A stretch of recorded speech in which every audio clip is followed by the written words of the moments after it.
Perang Diponegoro atau Perang Jawa berawal dari sikap Pangeran Diponegoro yang tidak menyetujui campur tangan Belanda dalam urusan kerajaan. Di sisi lain, kerajaan seakan tak berdaya menghadapi campur tangan politik pemerintah kolonial Belanda, tetapi justru banyak oknum dari kalangan pejabat kerajaan yang justru hidup mewah serta tidak memperdulikan penderitaan rakyat. Selain itu, dominasi Belanda telah membuat rakyat menderita karena dijadikan sebagai objek pemerasan dan para petani tidak dapat mengembangkan hidupnya, karena harus menjadi tenaga kerja paksa. Beban mereka pun semakin berat karena diwajibkan untuk membayar berbagai macam pajak. Melihat penderitaan rakyat akibat kekejaman Belanda, kekecewaan Pangeran Diponegoro memuncak ketika Patih Danureja atas perintah kolonial Belanda memasang patok-patok pembuatan rel kereta api melewati makam leluhurnya. Pangeran Diponegoro yang muak dengan sikap Belanda kemudian menciptakan sebuah gerakan perlawanan dan menyatakan perang. Pangeran Diponegoro yang memiliki nama asli Raden Mas Ontowiryo, adalah putra Sultan Hamengkubuwono III, sang pangeran yang awalnya memilih untuk tidak ikut campur urusan keraton karena ibunya bukan seorang permaisuri raja. Namun karena ketidakadilan yang diterima rakyat Jawa kala itu sudah sangat memprihatinkan, sang pangeran dengan gagah dan jiwa kesatria yang tertanam dalam dirinya memimpin pasukannya bergerilya melawan kompeni. Perang Diponegoro berlangsung selama 5 tahun, terhitung dari tahun 1825 hingga tahun 1830, diawali pada tanggal 20 Juli tahun 1825, di mana pihak istana mengutus 2 bupati keraton senior yang memimpin pasukan Jawa Belanda untuk menangkap Pangeran Diponegoro dan Mangkubumi di Tegalrejo. Saat itu Pangeran Diponegoro serta sebagian besar pengikutnya berhasil lolos, tapi kediamannya di Tegalrejo kemudian dibakar. Pangeran Diponegoro bergerak ke barat hingga ke Gua Selarong di Dusun Kentolan Lor, Guosari, Bantul, Yogyakarta. Sang pangeran kemudian mendirikan markas besar di tempat itu. Dari tempat itulah kemudian sang pangeran menyusun strategi dan mempersiapkan segala cara dan upaya dalam melawan penjajah. Perang ini melibatkan berbagai kalangan, mulai dari kaum petani, pedagang, hingga golongan priayi yang kemudian menyumbangkan harta bendanya sebagai perbekalan perang. Dengan semangat satu komando di bawah pimpinan Pangeran Diponegoro, seluruh pasukan meneriakkan yel-yel, sedumpuk batuk, sanyari bumi ditohi tekan pati, yang artinya, sejari kepala, sejengkal tanah dibela sampai mati. Yel-yel ini kemudian menggema di seluruh Jawa dan mampu membangkitkan semangat juang rakyat.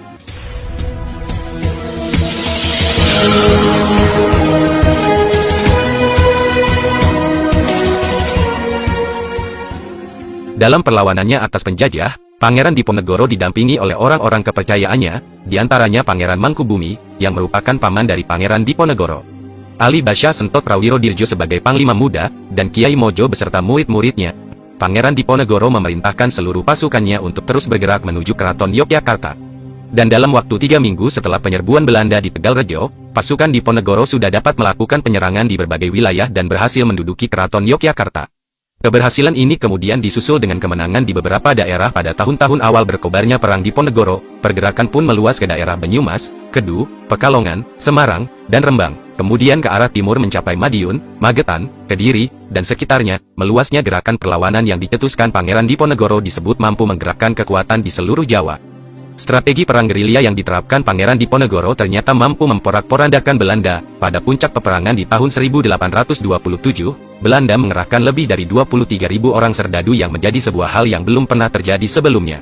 Perang ini kemudian merupakan perang terbesar selama penjajahan Belanda di Indonesia. Pihak Belanda menyebutkan, Perang Jawa merupakan perang terbuka dengan mengerahkan berbagai jenis pasukan, mulai dari pasukan infanteri, kavaleri, serta artileri, yang berlangsung sangat sengit. Menghadapi perlawanan Diponegoro yang terus meluas, Jenderal de Kock sebagai pemimpin perang Belanda memutuskan untuk mengubah strategi, yaitu dengan sistem benteng stelsel.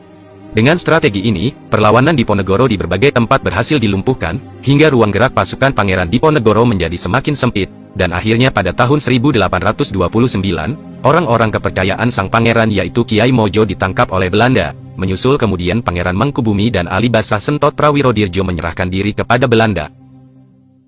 Setelah pasukan Diponegoro terdesak, pihak Belanda pada tanggal 21 September tahun 1829, membuat sayembara dengan hadiah uang sebesar 50.000 gulden, beserta tanah dan penghormatan bagi siapa saja yang dapat menangkap Pangeran Diponegoro hidup atau mati.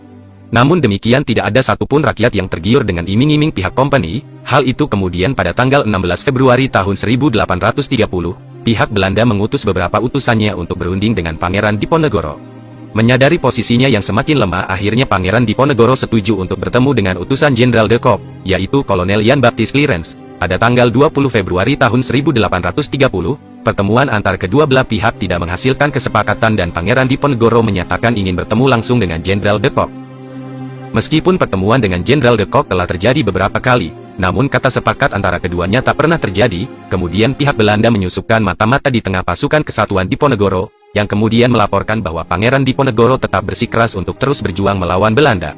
Hingga akhirnya pada tanggal 25 Maret tahun 1830, Jenderal de Kock memerintahkan Letnan Kolonel Louis Duperron dan Mayor Ave Michiels untuk mempersiapkan perlengkapan militer dan merencanakan penangkapan Diponegoro. Pada tanggal 28 Maret tahun 1830, Jenderal de Kock berhasil menjepit pasukan Diponegoro di Magelang.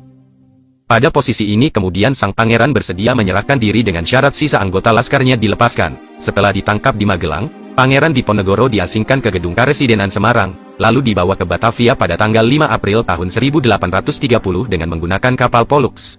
Pangeran Diponegoro tiba di Batavia pada tanggal 11 April tahun 1830 dan ditawan di Staduis, sekarang gedung Museum Fathahillah. Selanjutnya pada tanggal 30 April tahun 1830, Pangeran Diponegoro diasingkan ke Manado bersama istrinya dan Tumenggung di Pasena serta para pengikut lainnya seperti Mertaleksana, Banteng Wereng, dan Nyai Sotaruna.